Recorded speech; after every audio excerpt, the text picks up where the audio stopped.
Thank you, sir. Next, may I invite Mr. Matthew Cherin, sir. Sir is a civil engineer and an alumnus of BITS Pilani and part of the first IRMA batch. A development professional for over 4 decades, he has led the key initiatives such as Credibility Alliance, GuideStar India, and the Charities Aid Foundation India. He served as CEO of HelpAge India for 18 years and now acts as the global ambassador for aging at HelpAge International.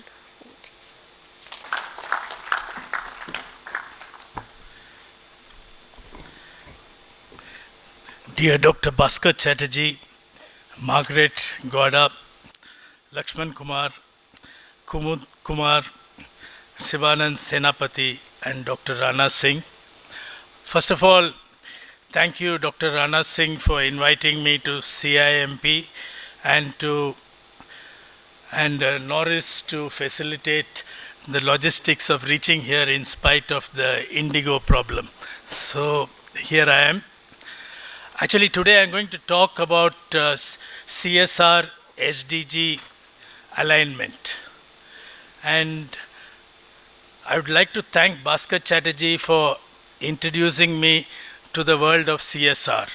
So, thank you, Bhaskar Chatterjee, and what happened is, I now teach students at the Indian Institute of Corporate Affairs on SDG and ESG.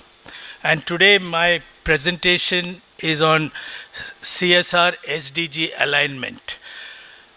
What is happening is we are faced with an imminent deadline of 2030 where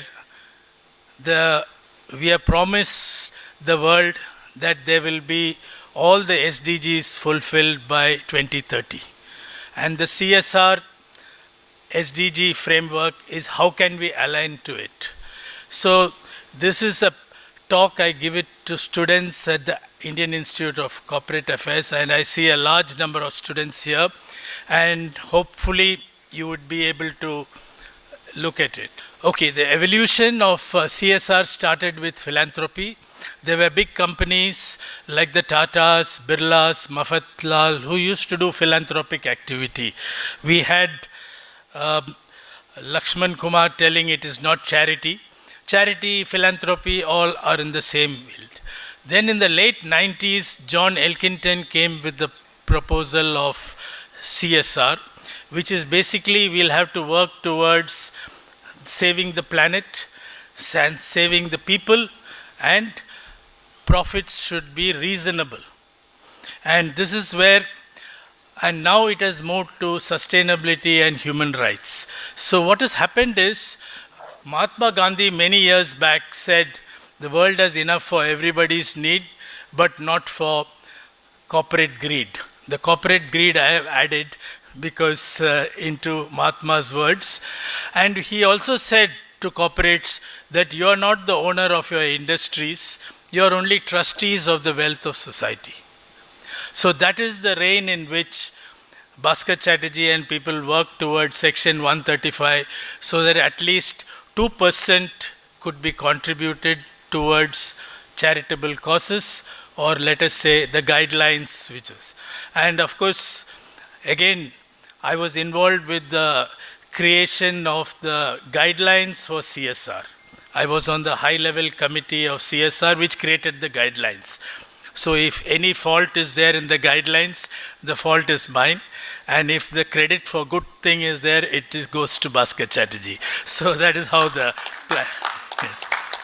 And I am surprised that we want corporates to have a do no harm policy. So a lot of questions go on the 2% CSR, where it is spent. We had Bihar receiving only about 300 crores, just 1% of the total CSR spent.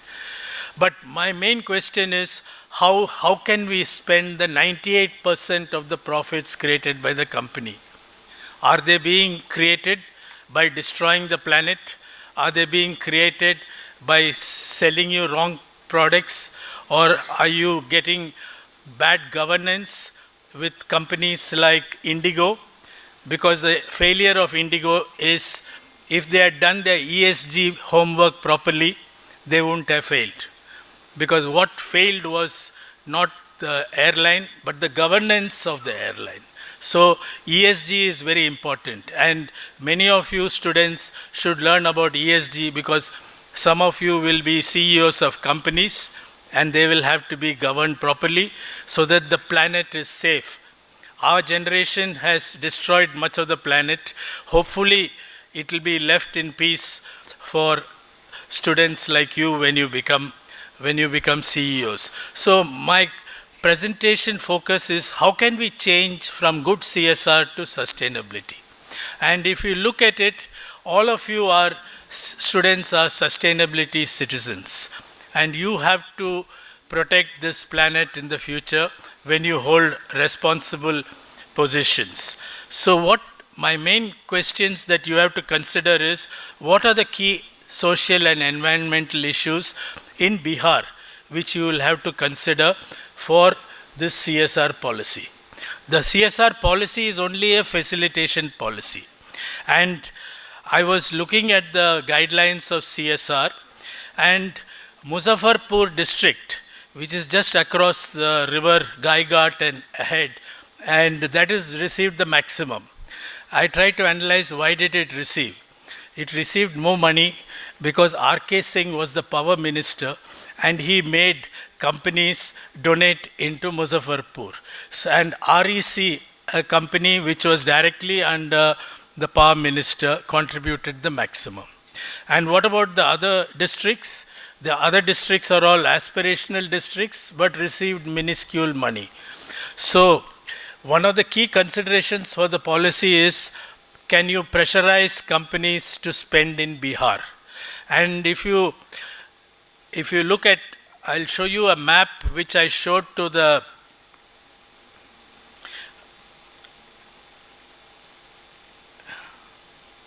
okay, this is the map on the CSR spending. And if you look at states like Bihar and you look, the white thing is Chhattisgarh and Orissa, they received the least CSR spending. And the biggest spending went to states like Maharashtra, Gujarat, and the southern states, which are the more prosperous states. So CSR did not go to the proper states.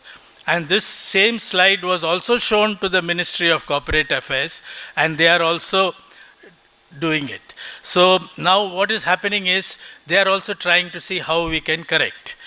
On the last week, I was in Varanasi where we were having a Kashi Samvad to work towards Viksit Bharat 2047. And one of the primary aims of Viksit Bharat is the same as SDG 1, which is zero poverty in India. And the Chief Secretary of Uttar Pradesh, who was there, told me the only way to get CSR is to pressurize companies to come here. And so what he did is he used the Chief Minister of Uttar Pradesh to pressurize companies. And he says in 1 week I got 700 crores for Uttar Pradesh. So the key in it, Dr. Rana Singh, is to make your chairman Nitish Kumar pressurize a few companies, and then you will get more CSR into your thing. And so this is something which you need to do. So what I want you students to remember is to have do no harm principle and work in the aspirational districts, which is Bihar has got quite a few aspirational districts where the quality of indicators are very, very poor. So you need to look at it. And last but not least, I have brought a CSR primer. I'm leaving some copies for the library here. And this is what good CSR is about. And there is a white book. It's like a white paper, because at the same time when the CSR law was passed, the government passed something called the business responsibility reporting. And it is mandatory for the 1,000 large companies to do BRR reporting. And this white paper reads very badly. The companies which are doing good CSR are not doing good responsibility. So they're not being sustainable. So this is what we have to improve. So this, of course, there is not enough time to read it, but I want all you students to think about how can you move from good CSR to great CSR, and how can Bihar get more CSR money. One is by pressurizing, the other one is to create guidelines and to create a portal which can exchange the companies and the NGOs, civil societies working, and agencies like UNICEF working on the ground, so that they can make at least a Viksit Bharat by 2047. Thank you. Thank you for your attention. Ladies and gentlemen, join me in having the privilege to invite our chief guest, Dr. Bhaskar Chatterjee. Though sir has many achievements and accolades in his profile, but I am listing out some. Dr. Bhaskar Chatterjee is a former Secretary of Government of India and former Director General and CEO of the Indian Institute of Corporate Affairs. He is widely regarded as the father of CSR in India. He led the formulation of the 2010 CSR guidelines for public sector enterprises and played a key role in shaping Section 135 of the Companies Act 2013. He has headed major institutions including the Anil Agarwal Foundation Vedanta Group and continues to serve as senior advisor to Deloitte India, Doha Consulting, and the Center for Responsible Business. Dr. Chatterjee has been deeply involved in national and global sustainability initiatives, working closely with the UN Global Compact and Niti Aayog. A respected management thinker and author, he has been associated with ESG and SDG efforts worldwide and currently chairs the national committee responsible for developing India's ESG standards under the Bureau of Indian Standards. Sir, we are honored. Please enlighten us with your thoughts.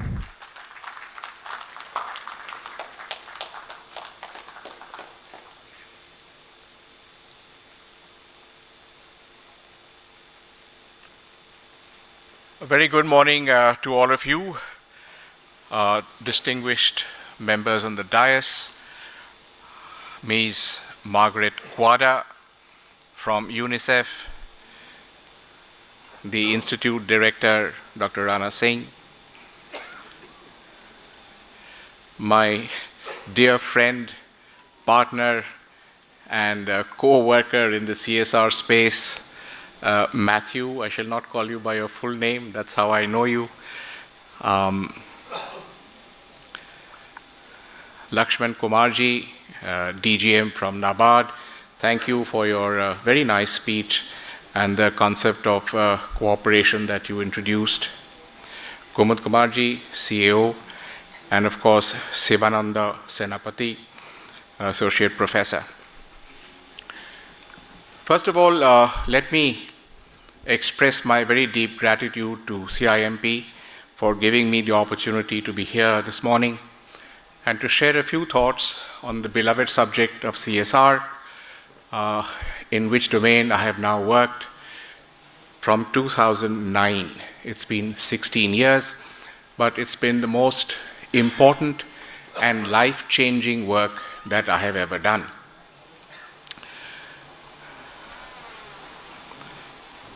Let me share a few thoughts on how it all began.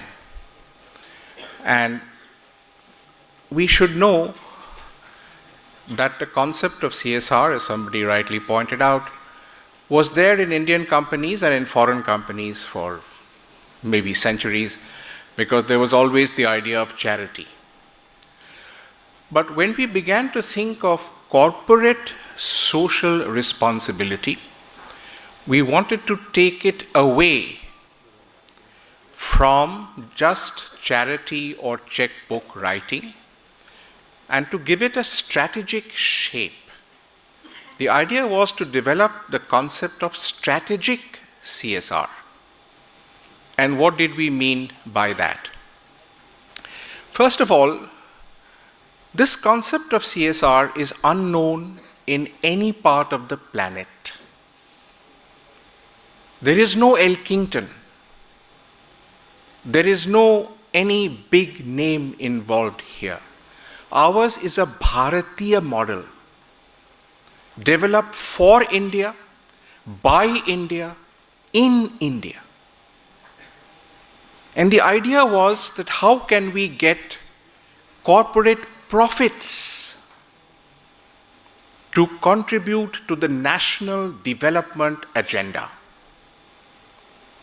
And therefore, whenever you think of CSR, think of what now in classrooms across India is taught as the Chatterjee triangle, the Chatterjee trikone, which expresses the whole concept of CSR in a very simple diagram. And what is that triangle? At the apex sits government, which is the facilitator and the regulator. At the bottom, two sides of the base, one is the corporate.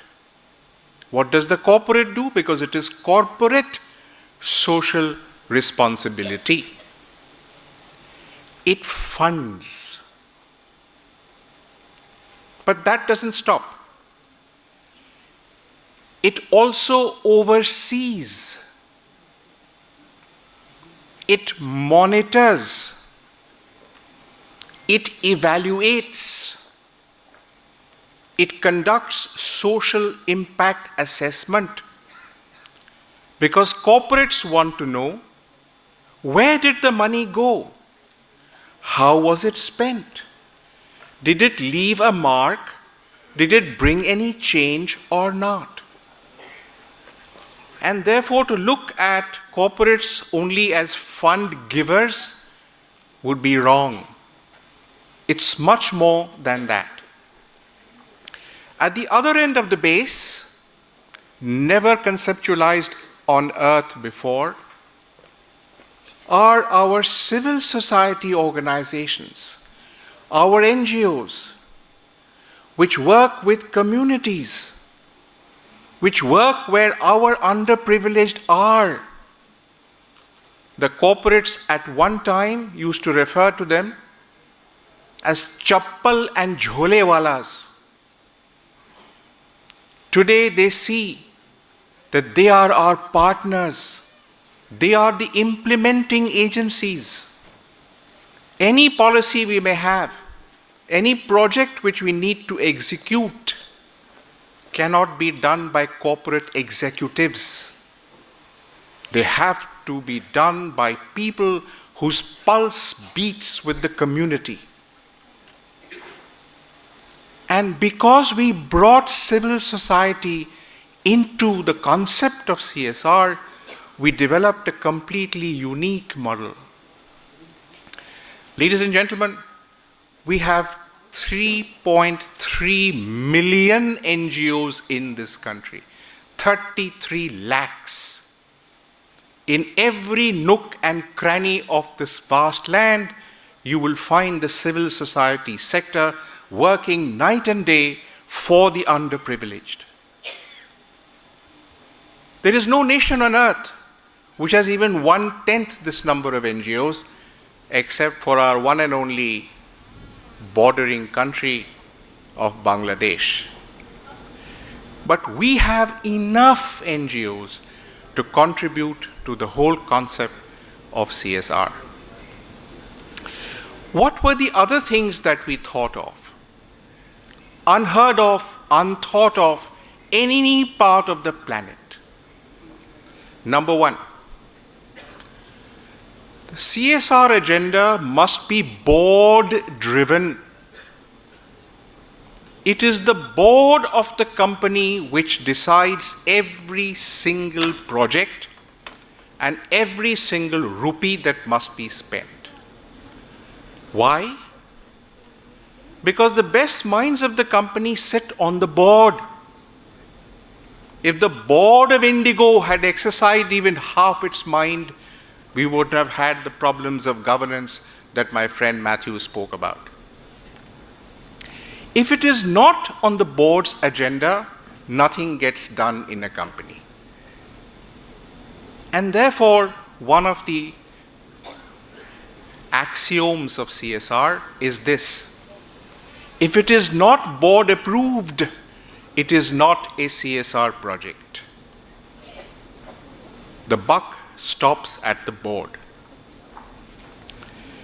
When you say corporate social responsibility, which corporates? And the very idea of it arose from the fact that only corporates with sustained profits over time are those eligible under the Act. If your pockets are khali, you can help no one. If you have something, you can help. And therefore, unless you have 3 continuous years of profits exceeding 5 crores, only then will you come under the ambit of the Act. POP,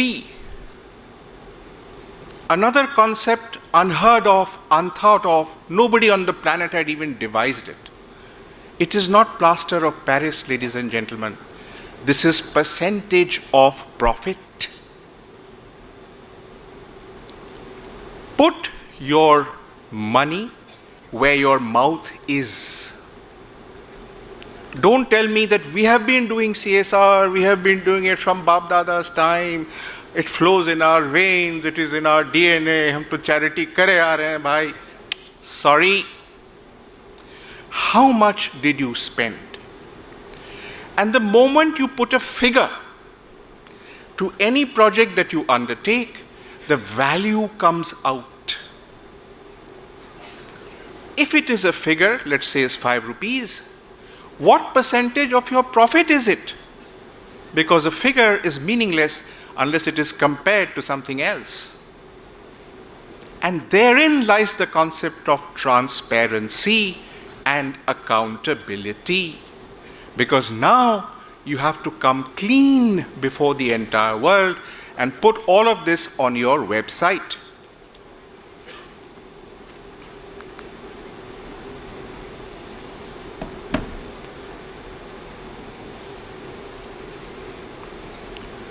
Importantly, remember this one Chatterjeeism, as we now call it. CSR is in project mode. If it is not a project, it is not CSR. And therefore, everything in CSR is not an activity. One camp, one building, one activity is not CSR. It is a collection of activities over a duration of time, which we monitor, which we evaluate, to which we do a baseline study to understand the need requirement, and then it becomes a project, a start line, end line. Everything in CSR has to be in terms of a project. Never think of it as an activity.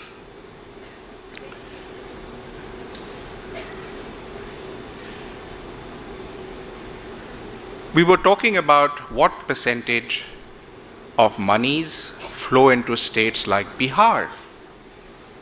And it is important for understand what is the size of the CSR space.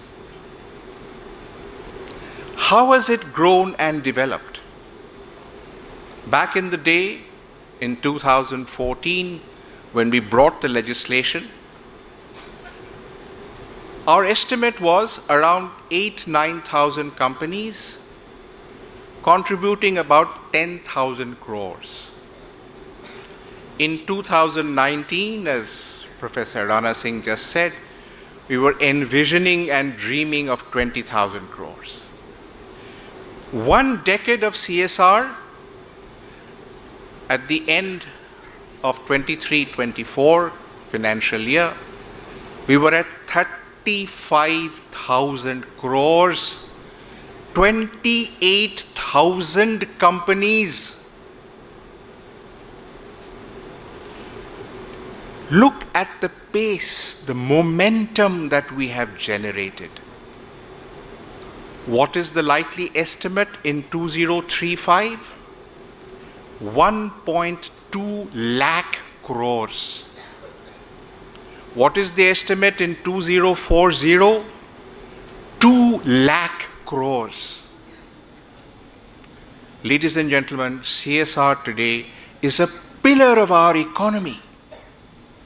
It provides livelihood, sustenance to millions of people in ways that people who wrote that legislation, like me, could never even imagine in our wildest dreams that such a thing would happen.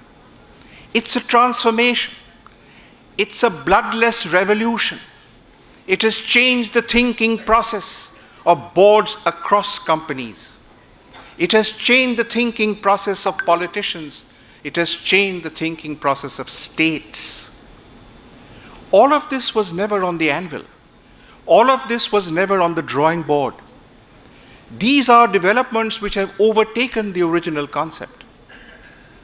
And we, and people like me and Matthew, who were there at the beginning, take pride in the fact that we created something that has become what you might call a buzzword. And this I'm very fond of saying, that when we go to communities, whether it's in Tamil Nadu, whether it's in Kashmir, whether it's in Gujarat, whether it's in Mizoram, we talk to the community and we say, CSR के पैसे लगाएंगे. कोई नहीं पूछता कि sir ये CSR क्या है.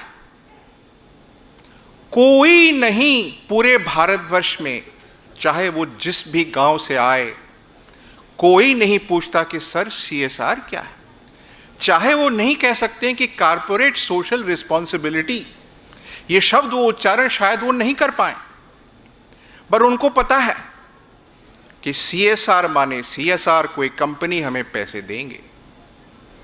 It has become part of the lexicon of every single community in our country. And that transformation is completely unique. To my students who are sitting here, what does this development mean? Is there a career for you in this area of CSR and sustainability? And let me tell you that those who began their CSR journey 10 years ago are now at one below board of the biggest companies of India. One name I'll give you just as an example. Ritu Jhingan, head of CSR Vedanta Group, is one below board director CSR. In the entire Vedanta Group, why has that happened? One important reason. 10 years ago, if you said, I'm working in the field of CSR, and people would say, really? And who are you? Today, CSR has become a profession. As, for example, a CA, an MBA finance, an engineer, a doctor. And when you say, I am a CSR professional, you are looked at with esteem. Because now we have a space, we have a profession. And we created that way back in 2012 with the first ever certification course at which my friend Matthew now teaches in the Indian Institute of Corporate Affairs under the Ministry of Corporate Affairs. Successively from that day to this, it is India's finest certification course. If any one of you can enroll in that 9-month course and get your certificate from the IICA, you are automatically recruited from that institution instantly. The waiting list is as long as my arm. It is a purely online course. You have to go nowhere. You can sit in your bathroom on your laptop and do the course. It's as easy as that, because we have moved away into the age of technology. It is at your fingertips. There are many other courses. I only mention this because this is the gold standard. Talking about Bihar, I am immensely impressed by the work that CIMP and the government of Bihar have done in tandem. Frankly speaking, and this is an admission of failure on my part, I believe that I am the one human being in this country who knows everything that has ever happened in CSR anywhere. And I'm humbly surprised to find that you, Dr. Rana Singh, have stolen a march. It is important for me to mention that I did actually use Gemini. And the prompt words that I used was corporate social responsibility policies of states in India. These were my prompt words. Do you know what reply I got? Observe. In India, and this you can do all of you, corporate social responsibility is mandatory at the national level for certain large companies under the Companies Act of 2013. But there are no specific, separate, overarching state-level CSR policies. None. Says who? Gemini. What does that mean? You are yet, my friend, unrecognized in the global space.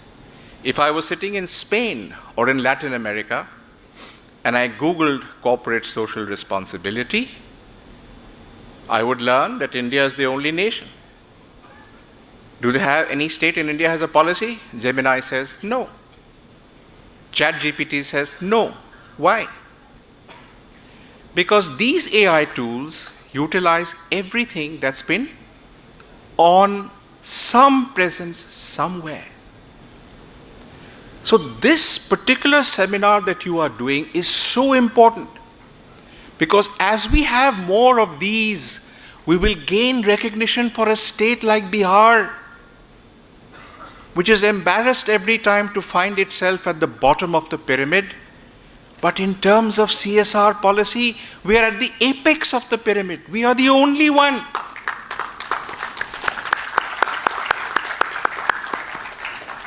Why do I feel specially privileged? Because my own mother came from Bihar. I have a maternal connection and I feel so proud. I'm here for that one reason, of course, my mom. But Dr. Rana Singh, when I got that first mail saying you are invited, I said, if I'm going anywhere on earth, I am going to CIMP. And thank you for that wonderful anecdote which you gave, which of course stands out in my memory. So Bihar gets 1%. Who else gets 1%? 8 states of India put together also receive 1%. The 8 sisters of the Northeast combinedly get 1%. When you talk of skewed distribution, this is exactly what you mean. And we in the Ministry of Corporate Affairs are exercised on how to do this better. And there are 2 ways of doing this. One is to legislate or put it in the rules, which is to mandate, which is what you call arm twisting. 41 years in government, I try to avoid legislation, arm twisting, rules. We've had enough of rules and regulations in this country. We're done to death. So we're trying to see whether we can incentivize. And the one thing that's missing in the Bihar policy is this. You are facilitating. so what? You've created a cell, so what? You have a policy, so what? Yes, it's great. But I am sitting on the 26th floor of a high-rise building in Kolaba, Mumbai. Why should I go to Bihar? Just give me an answer. My budget is 300 crores. Why should I go to Bihar? I have millions of other opportunities. Is it possible that you incentivize in some way? Just a thought, I'm not saying anything, but with the top bureaucrats of the Bihar administration, you might say that in the industrial policy of Bihar, can you give 0.5% of tax exemption?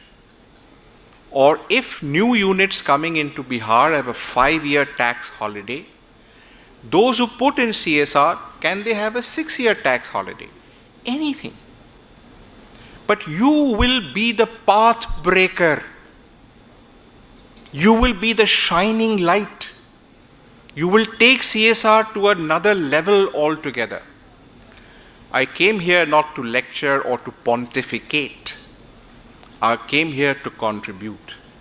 And that was my intention. UNICEF. Thank you, madam. What a great job you are doing across the entire world, in India, and of course here in Bihar. And you spoke with great feeling about the children, young adolescents.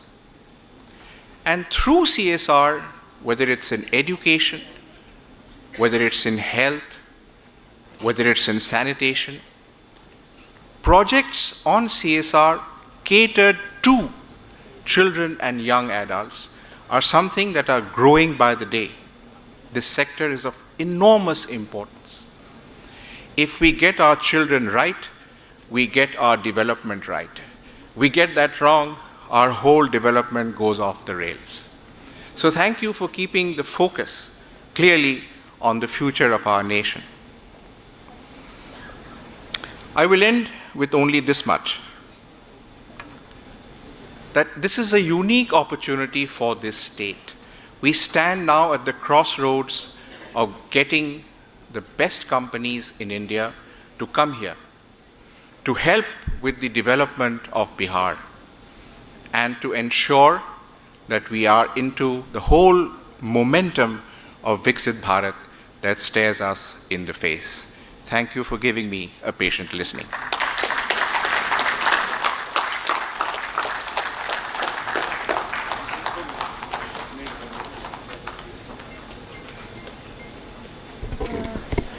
We now request Professor Dr. Rana Singh, Kumod sir and Senapati sir to come forward for the felicitation of our esteemed guests by handing them a memento from CIMP, starting from the chief guest first, please.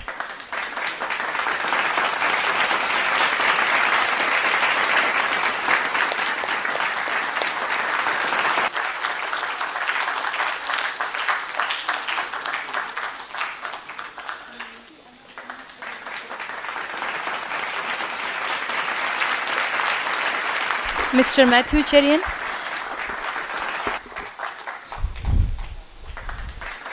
Ms. Margaret Guada.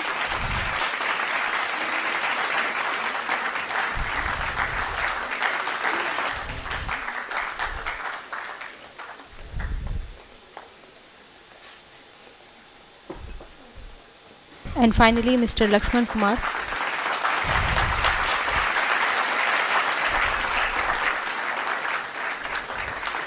Thank you.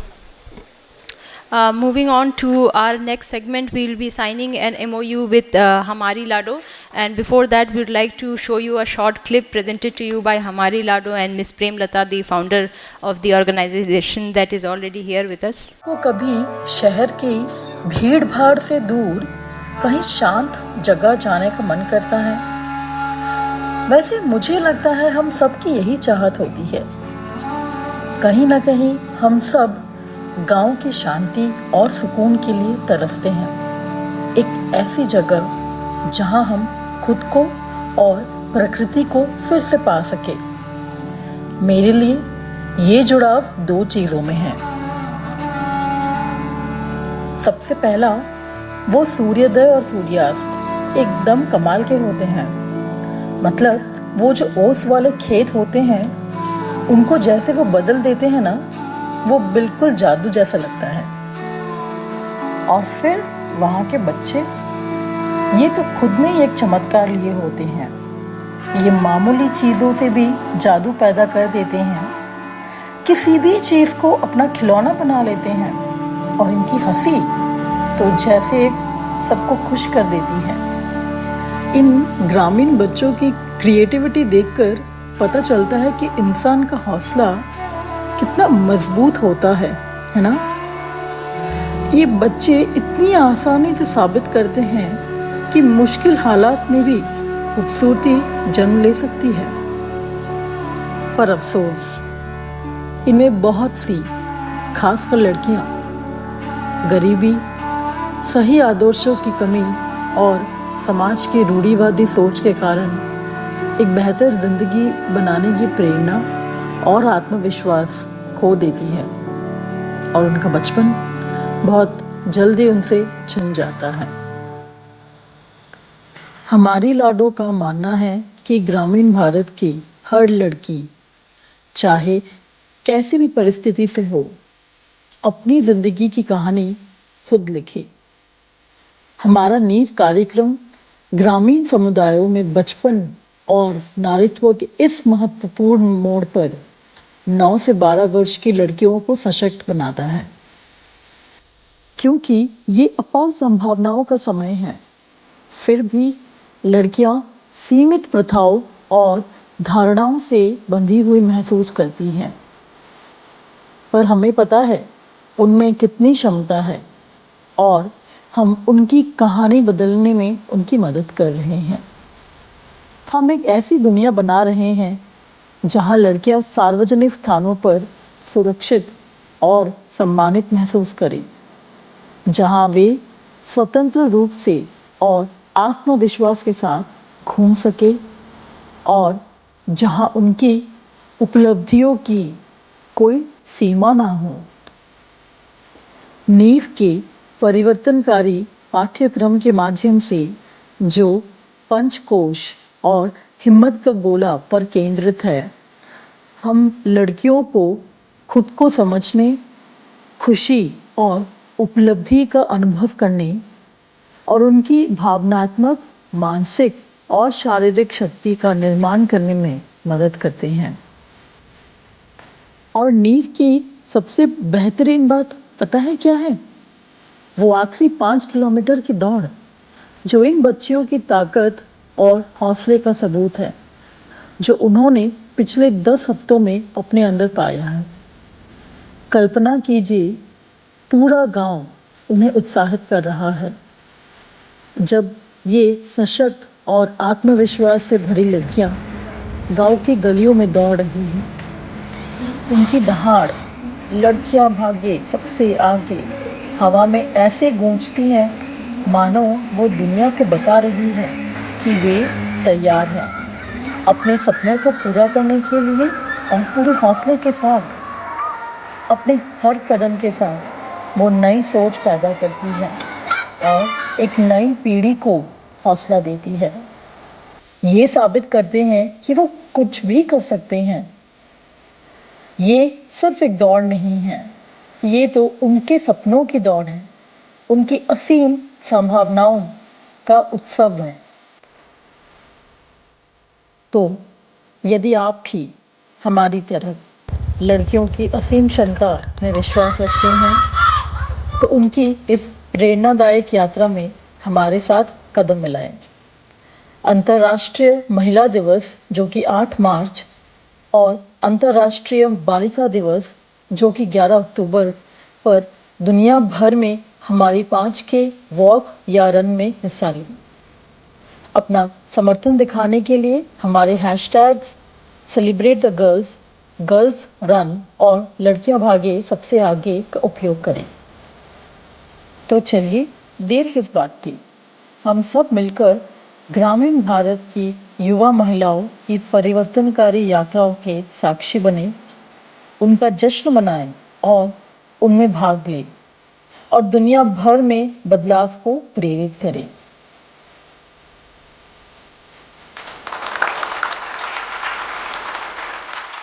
I request Ms.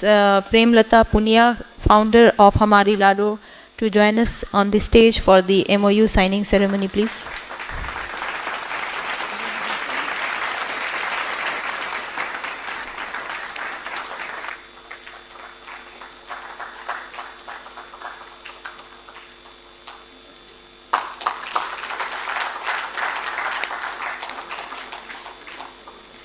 I request Ranjini ma'am to deliver the vote of thanks, please. Respected people on the dais and off the dais, good afternoon everyone. I am Ranjini and it's my privilege and honor to present vote of thanks for this 5th International Conference on Corporate Social Responsibility on behalf of entire CIMP family. First of all, I would like to thank our chief guest, Mr. Bhaskar Chatterjee, who is also known as the father of CSR, ex-IAS, former DG and CEO IICA, for his valuable time and enlightening words on strategic CSR, sir. Thank you so much, sir, for traveling to CIMP. Next, I would like to extend my heartfelt gratitude to our guest of honor, Ms. Margaret Guada, Bihar Chief Field Office UNICEF, for gracing us with your presence and sharing your invaluable insights towards the working for children in Bihar. Thank you so much, ma'am. Then I would like to extend my sincere thanks to Mr. Hishmi Zamil Hussain, Lead Strategy and Market Analysis, Aramco, Saudi Arabia, for his online presence and motivational words for brighter future of everyone. Then I would like to extend my gratitude and thanks to Mr. Lakshman Kumar, Deputy General Manager, NABARD, Bihar, for your gracious presence and your insights on inclusive growth of Bihar. Thank you so much, sir. Furthermore, a sincere gratitude to Mr. Matthew Cherian, former CEO and Managing Trustee, HelpAge India. Thank you, sir, for the wonderful work and insights on CSR SDG alignment. Thank you so much, sir. Further, a profound thanks and gratitude to Ms. Premlata, Trustee and Founder, Director of Hamari Lado, for the trust and confidence they have shown into us with the landmark signing of MOU with CIMP. Thank you. Special gratitude to Professor Dr. Rana Singh, Director CIMP and Patron ICCSR 2025, for the visionary welcome address and unwavering leadership. And I also thank Shri Kumud Kumar, CAO and Director CIMP Centre for CSR and ESG Studies Foundation, for his continuous guidance and support. I would give special appreciation to Professor Dr. Sibanand Senapati, Conference Chairperson, under whose leadership this conference could take shape. Special thank you and sincere gratitude to our esteemed partner and sponsor, UNICEF and University of Hyderabad, for being an acknowledged partner. Then my sincere gratitude to entire CIMP fraternity for making this event possible at such a grand level. I would also like to pay my sincere gratitude to the media personnel and the conference secretariat, to all our guests, participants and attendees and students, a heartfelt gratitude for your enthusiastic participation. Thank you so much, everyone. Finally, thank you all of you for being here. This event wouldn't have been the same without you all. Thank you so much. Thank you. So some information as to what's coming up next in the day. I request all the CSR leaders who are joining us for the policy roundtable to move forward to the academic block, ground floor near the director's office, to the conference hall for the CSR roundtable discussion. And I request the students to continue to stay with us, and other members who have joined us to stay with us for the keynote delivery address by Professor Dr. Indranil Day. And his presentation will be chaired by Dr. Senapati sir. And let's just move on to our next technical session. Before that, we can also rise for the national anthem, please, to conclude our inaugural ceremony. Thank you. Jana Gana मन अधिनायक जय हे भारत भाग्य विधाता पंजाब सिंध गुजरात मराठा द्राविड उत्कल बंगा विंध्य चल यमुना गंगा उच्चल जलधि तरंगा तव शुभ नामे जागे तव शुभ आशीष मागे गाहे तव जय गाथा जन गण मंगलदायक जय हे भारत भाग्य विधाता जय हे जय हे जय हे जय जय जय जय हे